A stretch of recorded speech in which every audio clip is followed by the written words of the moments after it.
જય માતા મિત્રો, કેમ છો બધા? મજામાં? આપણે પણ મજામાં છે. અત્યારે બે હું ચારો આવી ગયો તો ચકુર મરાવી છે ભેહુંને. તો આપણે જાખણ પાટીએ બાજુ ચક્કર મરાવા લઈ ગયા હતા, કેમ કે આ બાજુ ઘણા ટાઈમથી આવી નથી ભેહું. ચરી લીધું ને હવે પાછી ભાગવા માંડી, કેમ કે અઠવાડિયે માથે થઈ ગયો, અહીંયા આવ્યા નથી ને 2 અઠવાડિયે જેવું થઈ ગયું.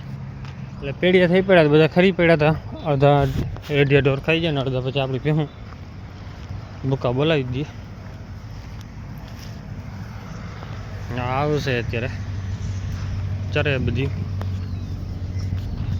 હતો. હા,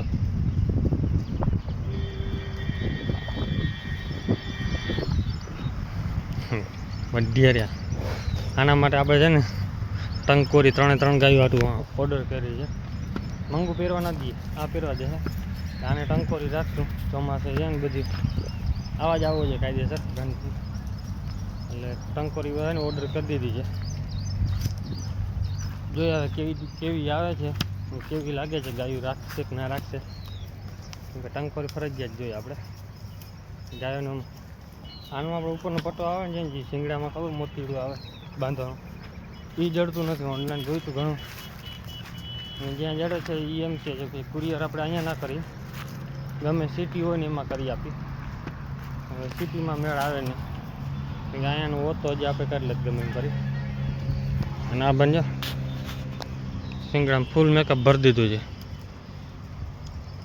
આ ગારો લઈને ઘરે નાખશે ને, ઘરે નાખશે એટલે પછી પાણી પડશે નીચે, એટલે અહીંયા બધો ગારો ડબલ કરશે ખાતર જેમ.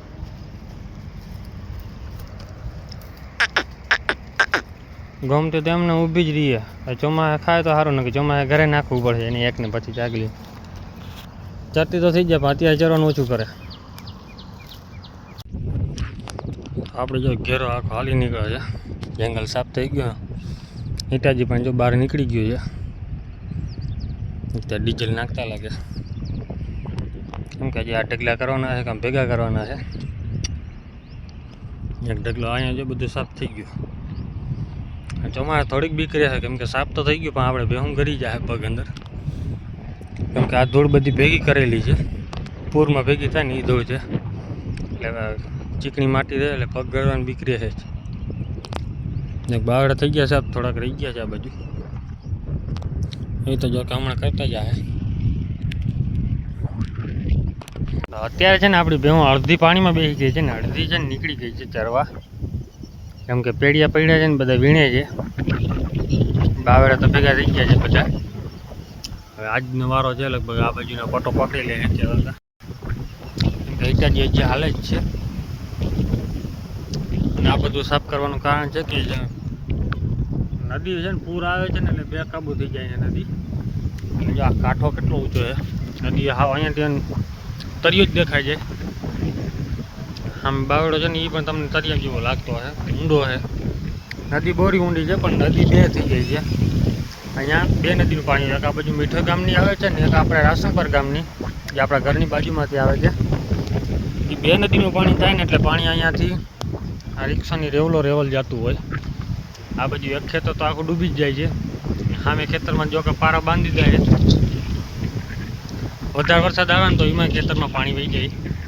એના હિસાબે છે ને કે 2 નદીનું પાણી છે ને નદી અહીંયાથી છે ને હાવ નજીક થઈ જાય, સાંકડી થતી જાય.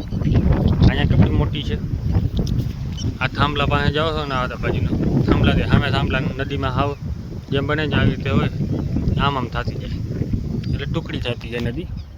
વચમાં જગ્યા ઓછી થઈ જાય ને ઊંડી છે તો જગ્યા ઓછી થઈ જાય. એના હિસાબે છે ને કે વચમાં આ બાવડા સાફ થઈ જાય ને એટલે એને પાણી સીધું નીકળી જાય. આ બાજુ ને પાણીનો ભરાવો ન થઈ શકે. 2 નદી ભેગી આવે ને એટલે પાણી સીધું આમને નીકળી જાય. આખી નદીનો ડૂચો બધો સાફ કરવાનો છે. ડૂચો સાફ કરે એ નળે નહીં. આમ ડૂચાનું શું છે કે નળતું નથી, પણ નળે કે ઝાડવા મોટા આ બાવડા થઈ પડે, કાંટા થઈ પડે એટલે આવું શું છે કે પાણીનો ઠસો કરી દઈએ અહીંયા. ડૂચામાં શું છે, ડૂચો વરસાદ આવે એટલે ધોવાય નીચે હોઈ જાય. ઝાડવા છે ને એ હોવા નથી, કેમ કે પાણીના ડબલ ઓગઠા હોય ને આડી આવી જાય. કેમ કે ઓલી જંગલમાંથી બધું તણે આવતું હોય, જંગલનું પાણી નદીમાં કાંટા પડ્યા હોય બાવળને બધા એને એક જગ્યાએ ભેગા થઈ જાય. મોટો બાવળ હોય ને એમાં અટકી જાય એટલે નદી નીકળી ન શકે આગળ. પાણી સામે ઠેલ મારી દઈએ જેમ કે આપણે દોરિયામાં પાણી જતું હોય ને વચમાં કેમ કે થોડી 2 પાવડો દોડ નાખી દીધું કેમ આડો થઈ જાય પાવડો પાણી ભરાવો થઈ જાય ને એના જેવું છે. આ સાફ થઈ જાય ને તો કે એના સાથે જલ્દી કે હું પાણી નીકળી જાય ને એટલે પાણી આમાં પછી માલ ઢોર ગમે કોઈકનું તણાઈને આવ્યું હોય એટલે આમ દેખાઈ જાય એટલે ગમે બાવડો હોય ને અટકાય નહીં ને એટલે વહેલું કાંઠો પકડે ને તો બેવું પકડે ને કે પકડાય નહીં એવું છે અહીંયા. અત્યારે સામે બેવું રખડે છે. આ ભાઈ જેસીબી વાળા છે જોવા આવ્યા છે. તો માલ ઢોરનું શું છે ફૂલિયામાંથી ન નીકળી શકે માથે ટપે ને તો મરી જાય. જંગલ હતું ને એમાં ગમે આડમાં ઊભી રહી ગયા હતી કેમ કે અમુક ટાઈમ એવો વરસાદ આવી ગયો હોય ઓચિંતું ખબર રહી ન હોય તો કોઈ આમ ભલે છેટી બાંધી હોય ભાવ લાકડાનો કિલો છે પાણી ઓચિંતા ફૂલ આવી જાય એટલે ઉપાડી દે.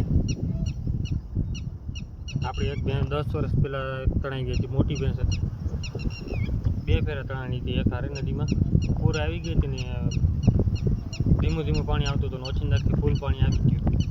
જે ફૂલ જે નદી છે ને મોટી એ નદીમાં એટલે માખી બહુ પડતી હતી ને એટલે એ બેને ચરવાનું જોતું નહોતું પણ પાણીમાં બેઠી રહેતી આખો દી.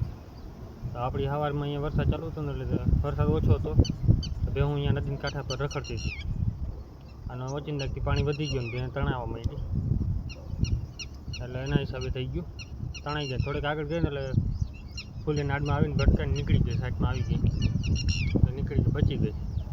જોકે ઉંમર હતી વધારે બેની 23 વેતર વ્યાણી હતી તે પછી બે આપણી એ બેને 2-3 પાડડી હતી એ બધી વચ્ચે ખડેલા ખાતા ગયા ને વેચાતા ગયા. હવે નથી એનો એક ખાડું અને એ પછી આપણી નદીમાં એક ફેર તણાઈ 10 દિવસ પછી પાછી આપણી નદીમાં પૂરા પાણી વરસાદ ચાલુ હતો નદીમાં બેઠી હતી ચરવા જાય કે મતી નહીં કેમ કે ઉંમરવાળી વીણી હતી ને હાલી શકતી નથી બહુ એટલે થાકી ગઈ હતી પાણીમાં તણાઈ ગઈ. એમાંથી પછી નાળા બાંધીને ઝાડવામાં બાંધીને ધીરે ધીરે પાણી વહી ગયું ને એટલે પછી કાઢી લીધી બેની ત્યાંથી બચાવીને ઘરે પહોંચાડી 5-6 દી માંદી રહીને બેસી ગઈ એક જગ્યાએ પછી પૂરું થઈ ગયું અહીંયા. અને ત્યાં નદીનું સાફ કામ ચાલુ જ છે જ નદી થઈ ગઈ જોરદાર સાફ. હવે આ ચોમાસા આપણે ભેહું લઈને આવવામાં ધ્યાન બહુ રાખવી પડશે કેમ કે ભેહું નીકળી ન ગયા અને ફસાઈ જાય ને તો તકલીફ પડશે. જોકે એક ફાયદો થઈ ગયો ખડ થઈ પડશે ઘણું. હા વરસાદ ન હોય અઠવાડિયું વરસાદ નહીં આવે ને પાણી ઓછું આવે તો આપણે ભેહું ચારવાનું મજા આવશે આમાં અને ગોતવી પણ હીલી પડે અગર ગોતવી અઘરી પડે. આમાં બાવડામાં તો દેખાતી જ નથી. 3જા વર્ષે એક ભાઈનો પાડો ખોવાઈ ગયો તો આમાં ભેહું ચારતો હતો. હું થયો પાડાને કાંઈ હતું પતું જ ન ચડ્યું ના વરસાદ થયો તો કાંઈ વરસાદ એક થઈ ગયો ને પછી વરસાદ હતો નહીં 10-15 દી વરસાદ નહોતો થયો તો એ ભાઈ ભેહું ચારતો હતો પાડો ગરી ગયો અંદર પાડો મરી ગયો ખબર ન પડી કોક લઈ ગયું ગોતીને થાય કે પાડો પણ જોરદાર હતો. મેં એને કીધું મને લઈ જાય સારો પાડો મને કે એ પાડો લઈ જાય હું ગોતું ભાઈ પાડો જડ્યો જ નહીં